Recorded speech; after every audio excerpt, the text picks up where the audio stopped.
ఒక్కరోజు కండవ వైపు ఊకోలేదు కదా. ఆ తర్వాత అనేక కాంగ్రెస్ పార్టీ సమావేశాలకు పోయారు. ఓకే, మరి చూద్దాం కొన్ని. ఇగో ఇది పోచారం శ్రీనివాసరెడ్డి గారు ఈ మధ్యన ఒక వారం 10 రోజుల క్రితం ఒక సమావేశంలో మాట్లాడుతున్న ఎమ్మెల్యే పోచారం శ్రీనివాసరెడ్డి, స్థానిక సంస్థల ఎన్నికల్లో కాంగ్రెస్ పార్టీ జెండా ఎగరేద్దాం. ఇది కూడా తప్పేనా? మీడియాలు తప్ప? మొత్తం ఒక్కరంటే ఏదైనా పొరపాట్లు వినొచ్చు. ఎదురుగున్న మొత్తం మీడియా ప్రతినిధులు తప్పే విన్నారు, ప్రజలు తప్పే విన్నారు. ఆయన మాటలు ఏమైనా AI ద్వారా ఇట్లా మార్చి ఆయన బీఆర్ఎస్ పార్టీని గెలిపిద్దామంటే కాంగ్రెస్ పార్టీని గెలిపిద్దాం అన్నట్టు వచ్చేటట్టు చేశారు. ఎవరైనా మాయ చేసి ఓ దిక్కు లోకల్గా ఉన్న కాంగ్రెస్ అభ్యర్థులు వీళ్ళ మీద ఓడిపోయిన వాళ్ళు దాడి చేస్తూనే ఉన్నారు. మా పార్టీలోకి వచ్చి మమ్మల్ని ఆశయం చేస్తున్నారు అని చెప్పి ఇంకా స్పష్టమైన సాక్ష్యాలు ఉన్నాయి ఎదురుగా. అయినా బుకాయిస్తాం. ఓకే, మరి ముఖ్యమంత్రి గారిని వీరింటికి నా నియోజకవర్గంలో సమస్యలు ఉన్నాయని అంటే, అయ్యో అట్లనే అన్న నేనే వస్తాను, నేను సమస్యలు తీరుస్తాను అని చెప్పి వాళ్ళ ఇంటికి పోయిండట. ముఖ్యమంత్రి గారు పోయినాడు. వారు చెప్పిన సమాధానంలో, వారు ఆశించిన దాంట్లో వచ్చి చాలా తీవ్రమైన సమస్యలు ఉన్నాయి రైతాంగానికి, అవి నా దగ్గర పరిష్కారం ఉంది, నన్ను అడుక్కోపోదామని వచ్చిండు ముఖ్యమంత్రి పరిష్కారం అని చెప్పి రాసిండు దాంట్లో. మరి ముఖ్యమంత్రి ఒకే కానీ మరి ఈయనెవరు? రాహుల్ గాంధీ ఎందుకు కలిసిండు? ఏమనాలి దీన్ని? ఏమనుకోవాలి? ఇంత ఇదేంటిది? కాంగ్రెస్ పార్టీ ప్రచారం రథం. ముఖ్యమంత్రి అంటే నీటికి నీ నియోజకవర్గ సమస్యలు తీరుద్దామని చెప్పి వచ్చాడు. మరి ఇదేంది? ఇక్కడ ఎవరిది ఉండాలి? కేసీఆర్ది ఉండాలి కదా. నీకు కేసీఆర్ మీద నమ్మకం ఉంటే, బీఆర్ఎస్ పార్టీ పైన విశ్వాసం ఉంటే, కేసీఆర్ పైన నమ్మకం ఉంటే, ముఖ్యమంత్రి చెప్పిన కండువ కాంగ్రెస్ది కాదని అనుకుంటే నువ్వు ఏంది అన్నట్టు ఏం సమాధానం చెప్తారు దీనికి? బీఆర్ఎస్ కార్యకర్తలకి ఏం చెప్తారు? కాంగ్రెస్ కార్యకర్తలకి ఏం చెప్తారు? మీ నియోజకవర్గ ప్రజలకి ఏం చెప్తారు? సరే, స్పీకర్ కూడా ఏం తెలియదు అనుకుందాం, కాసేపటికి నువ్వు చెప్పింది నమ్ముతాను అనుకుందాం. మిగతా వాళ్ళు ఎట్లా నమ్మాలి? కోర్టులు ఎట్లా నమ్మాలి?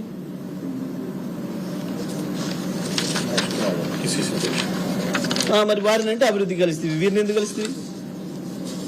PCC ప్రెసిడెంట్ అయినాక మహేష్ కుమార్ గౌడ్ కలిసి అభినందనలు చెప్పిన ముచ్చట ఏమన్నా వీటిని?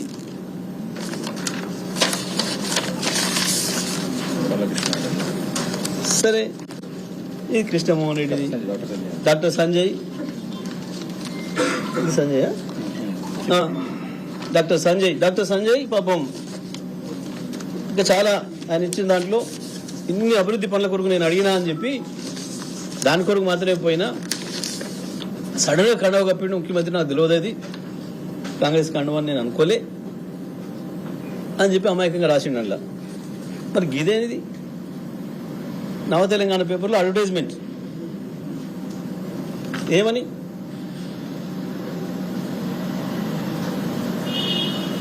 వినాయక చవితి శుభాకాంక్షలు. ఇందులో ఎవరి పేరు ఉండాలి? ఎవరి ఫోటో ఉండాలి? కేసీఆర్ ఉండాలి కదా. బీఆర్ఎస్ పైన విశ్వాసం ఉంటే, కేసీఆర్ పైన విశ్వాసం ఉంటే కేసీఆర్ ఫోటో ఉండాలి కదా. గీడ ఉంటే ఇక్కడ కేటీఆర్దో, హరీష్ రావుదో, ఆ జిల్లా నాయకులు గంగుల కమలాకర్తో వాళ్ళది ఉండాలి కదా. మరి వాళ్ళ ప్లేస్లో ఎవరి ఉన్నాయి? సోనియా గాంధీ, రాహుల్ గాంధీ, ఖర్గే, ప్రియాంక గాంధీ, ఇప్పుడు ఇన్ఛార్జ్ ఆమె పేరేంది, మీనాక్షి, బట్టి విక్రమార్క, మహేష్ గౌడ్. ఇదా బీఆర్ఎస్ పార్టీ పైన విశ్వాసం?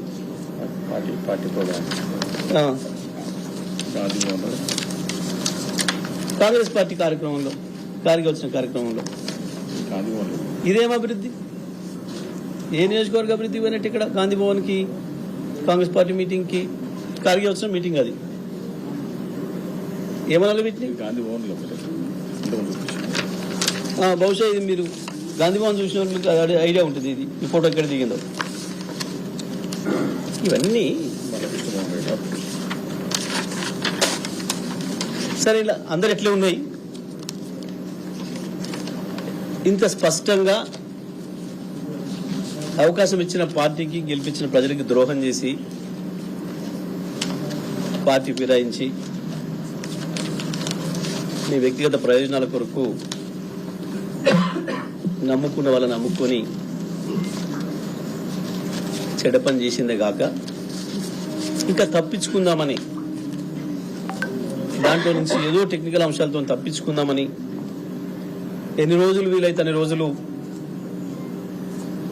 వెంటిలేటర్ మీద కొనసాగుదామని